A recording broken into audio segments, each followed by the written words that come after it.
মোমো ও খাদ্যাভ্যাসের সচেতনতার বার্তা, সুষম খাদ্যের ওপর জোর ডাক্তার জয়শ্রী জানান। উত্তরবঙ্গ, বিশেষ করে শিলিগুড়িতে মোমো বর্তমানে অত্যন্ত জনপ্রিয় একটি খাদ্য। তবে অধিকাংশ ক্ষেত্রেই মোমো ময়দা দিয়ে তৈরি হয়, তা দীর্ঘমেয়াদে স্বাস্থ্যের ওপর বিরূপ প্রভাব ফেলছে বলে সতর্ক করলেন শিলিগুড়ি জংশন এলাকার বিশ্বদ্বীপ সিনেমা হলের বিপরীতে অবস্থিত উত্তরাপন মার্কেট কমপ্লেক্সের সাউন্ড হেলথ ক্লিনিকের বিশিষ্ট হোমিওপ্যাথি চিকিৎসক ও পুষ্টি বিশারদ ডাক্তার জয়শ্রী জানা। তিনি জানান, আটা দিয়ে তৈরি মোমো তুলনামূলকভাবে স্বাস্থ্যকর হলেও অধিকাংশ মানুষ এখনো ময়দার মোমোই বেশি গ্রহণ করছেন। নিয়মিত অতিরিক্ত ময়দাজাত খাবার খাওয়ার ফলে নানা ধরনের শারীরিক সমস্যা দেখা দেওয়ার আশঙ্কা থাকে। ডাক্তার জানা আরও বলেন, উত্তরবঙ্গের আবহাওয়া ও জীবনযাত্রার কারণে অনেকেই তুলনামূলক বেশি পরিমাণে প্রাণীজ প্রোটিন যেমন মুরগির মাংস ও পাঁঠার মাংস খেয়ে থাকেন, কিন্তু খাদ্য তালিকায় প্রয়োজনীয় পরিমাণ শর্করা, শাকসবজি, ফলমূল ও অন্যান্য পুষ্টিকর উপাদান না থাকলে সুষম খাদ্যের ভারসাম্য নষ্ট হয়। এর ফলে নানা ধরনের অসুস্থতা ও দীর্ঘমেয়াদী রোগের ঝুঁকি বৃদ্ধি পেতে পারে। তার মতে, সুস্থ জীবনযাপনের জন্য খাদ্যাভ্যাসে ভারসাম্য বজায় রাখা অত্যন্ত জরুরি। প্রাণীজ প্রোটিন গ্রহণের পাশাপাশি প্রয়োজনীয় কার্বোহাইড্রেট, ভিটামিন, খনিজ ও আঁশযুক্ত খাবারও নিয়ম মেনে খাদ্য তালিকায় রাখা উচিত। সকলের সুস্বাস্থ্য কামনা করে ডাক্তার জয়শ্রী জানা খাদ্য গ্রহণের সচেতনতা বৃদ্ধির আহ্বান জানান এবং সুষম খাদ্যাভ্যাস গড়ে তোলার উপর বিশেষ গুরুত্ব আরোপ করেন।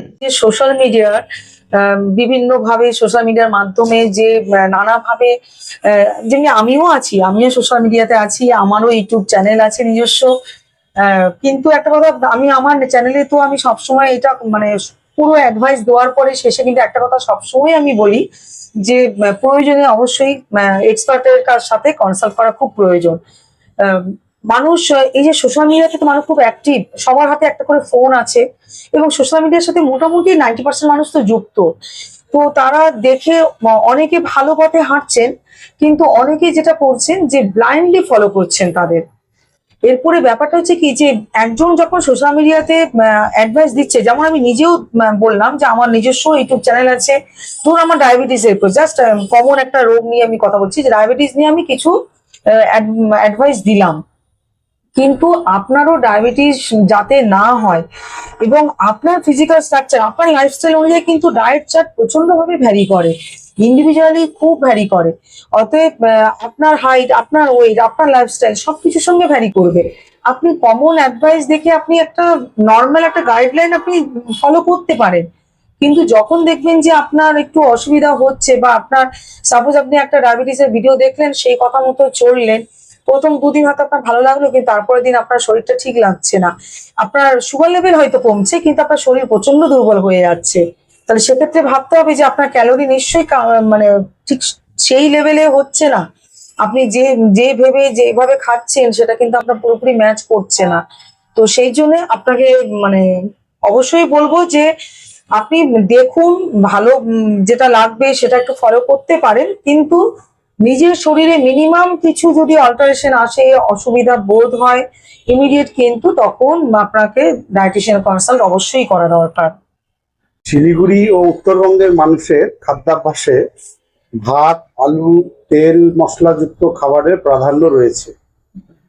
সুস্থ থাকার জন্য দৈনন্দিন খাদ্য তালিকায় কি কি পরিবর্তন আনা জরুরি বলে আপনি মনে করেন? সাধারণত আমাদের এক কথায় বলবো, বাঙালি মাত্রই কিন্তু একটু, আমরা কথায় আছে যে বাঙালি হচ্ছে খাদ্যরসিক বাঙালি। তো বাঙালি মাত্রই একটু খাওয়ার মানে নানা রকম, এবং বাঙালির এখন যদিও একটু কনসেপ্ট একটু একটু চেঞ্জ হচ্ছে, কিন্তু তবুও মোটামুটি বাঙালিরা মানে একটু বেশ পাঁচ পদে খাবে, নানা রকম তেল মশলা, এই ব্যাপারটা তো আছে। আর উত্তরবঙ্গের কথা আপনি বলেন, আসলে আমাদের এখানে একটু মানে একটু ওয়েদারটা একটু তো কমফোর্টেবল।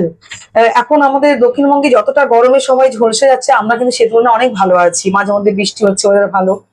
আর যে কোনো বৃষ্টি ঠান্ডা এসব যখনই ওয়েদার হয়, তখনই একটু তেল মশলা মানে বা ভাজাভুজি ফ্রাইড জিনিসের প্রতি মানুষের লোভটাও প্রচন্ড ভাবে বাড়ে। তো সেই জন্যই একটু আমাদের উত্তরবঙ্গে হয়তো এই ব্যাপারটা একটু বেশি আছে, ফ্রাইড জিনিস বা এইসব খাবার বেশি আছে। তো এটার মধ্যে ওই যে প্রথমে যেটা বললাম, মোটামুটি মোরাললেস ওটাই বলবো যে রিফাইন্ড কার্বোহাইড্রেটকে বাদ দিতে। এবং আমাদের এই উত্তরবঙ্গে যেটা হচ্ছে, বিশেষ করে শিলিগুড়িতে আমরা থাকি, তো এখানে মোমো, চাউমিন, থুকপা এগুলো যে প্রচন্ড ভাবে মানে একদম মোড়ে মোড়ে পাওয়া যাচ্ছে, বা একটা রোডে পর পর হয়তো মানে 5 ফিট 10 ফিট গ্যাপে এক একটা করে স্টল আছে। তো যেগুলো বেশিরভাগ ক্ষেত্রেই মানে 90% খুব হয়তো এক দুটো লিমিটেড দোকান আছে যেগুলো হয়তো একটু আটা দিয়ে মোমো বানায়। মোমোর প্রিপারেশন কিন্তু নো ডাউট খুব ভালো হেলদি প্রিপারেশন, কিন্তু আমি তো শিলিগুড়িতে দেখেছি যে 99% বলবো, 90 কেন আরো 99% বলবো, তারা কিন্তু ময়দা দিয়েই মোমোটা বানাচ্ছে। তো সেক্ষেত্রে সেই মোমো নো ডাউট আপনার প্রিপারেশন ভালো হলেও সেটা আপনার শরীরের জন্য একদমই ভালো না, রিফাইন্ড কার্বোহাইড্রেট থাকছে। তো সেই এইরকম ধরনের এই যে ফাস্ট ফুড গুলোকে অ্যাভয়েড করতে হবে।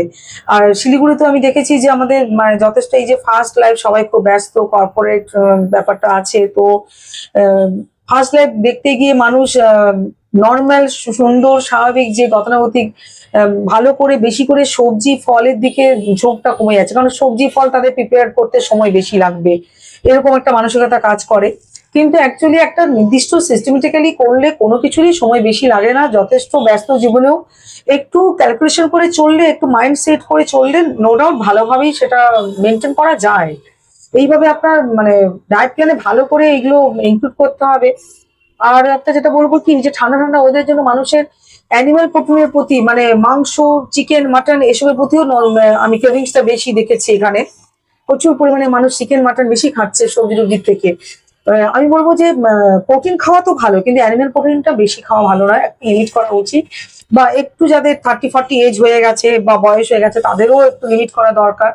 তো সেক্ষেত্রে তাদেরও বলবো কি যে প্রোটিন খান, কিন্তু ভেজিটেবল প্রোটিন খান। বিভিন্ন ধরনের বাদাম, দানা জাতীয় জিনিস, হোল গ্রেন প্রোডাক্ট, এগুলোকে আপনি ভালো করে খান। সেগুলোতেও আপনি কিন্তু খুব ভালো প্রোটিন পাবেন, আপনার শরীর সুস্থ রাখতে ভালো প্রোটিন পাবেন। তো এইভাবে একটু ডায়েট প্ল্যান গুলো চেঞ্জ করতে হবে। আমরা দেখি যে এখানে পেটের সমস্যা, পেটের রোগ খুব বেশি, তারপর গল ব্লাডার স্টোন ইত্যাদি যে ব্যাপারগুলো হ্যাঁ আছে, হ্যাঁ হ্যাঁ এগুলো কি খাদ্য অভ্যাসের জন্যই মূলত? হ্যাঁ, স্টোন যদিও মানে স্টোন শুধুমাত্র খাদ্যাভ্যাস নয়, তার সঙ্গে ইন্ডিভিজুয়ালি অবশ্য স্টোনের ব্যাপারটা না একটু আছে কমপ্লিকেটেড, যেটা হচ্ছে কি মানুষের ইন্ডিভিজুয়াল একই ফ্যামিলির ধরুন আপনি যা খাচ্ছেন আপনার বাড়ির আরেকজনও তাই খাচ্ছে, একইভাবে খাচ্ছেন এবং হেলদি ওয়েতে হয়তো খাচ্ছেন, কিন্তু কিছু জিনিস একজনের শরীর ঠিক মতো অ্যাসিমিলেট করতে পারছে না, এবং যার জন্য তার ফ্লাশ আউটটা ভালো হচ্ছে না। এবং ফ্লাশ আউট যখনই ভালো না হবে, টক্সিন রিমুভটা শরীর থেকে যখনই ভালোভাবে হবে না, তখনই স্টোন ফর্মেশন হয়ে যাবে। অ্যাকচুয়ালি স্টোন কি হচ্ছে, একটা মানে ওই যে আমাদের টক্সিন এগুলো মানে জমতে জমতে অক্সালেট ফর্মে এগুলো জমতে জমতে সেটা আমাদের স্টোন ফর্মেশন হয়ে যায়। তো ওটা ইন্ডিভিজুয়ালি যদিও ভ্যারি করে, এবং তার সঙ্গে খাদ্যাভ্যাস পার্শিয়ালি যেমন গ্যাস্ট্রিক ইত্যাদি। হ্যাঁ পার্শিয়ালি যুক্ত আছে। কারণ কি বলছি, যে এই যে ধরুন যারা এই যে সোশ্যাল মিডিয়া কথা যে একটু আগে হলো, সোশ্যাল মিডিয়া দেখে অনেকে ওয়েট কমানোর জন্য জানে যে হ্যাঁ প্রোটিনটা বেশি খেতে হবে, হাই প্রোটিন খেতে হবে।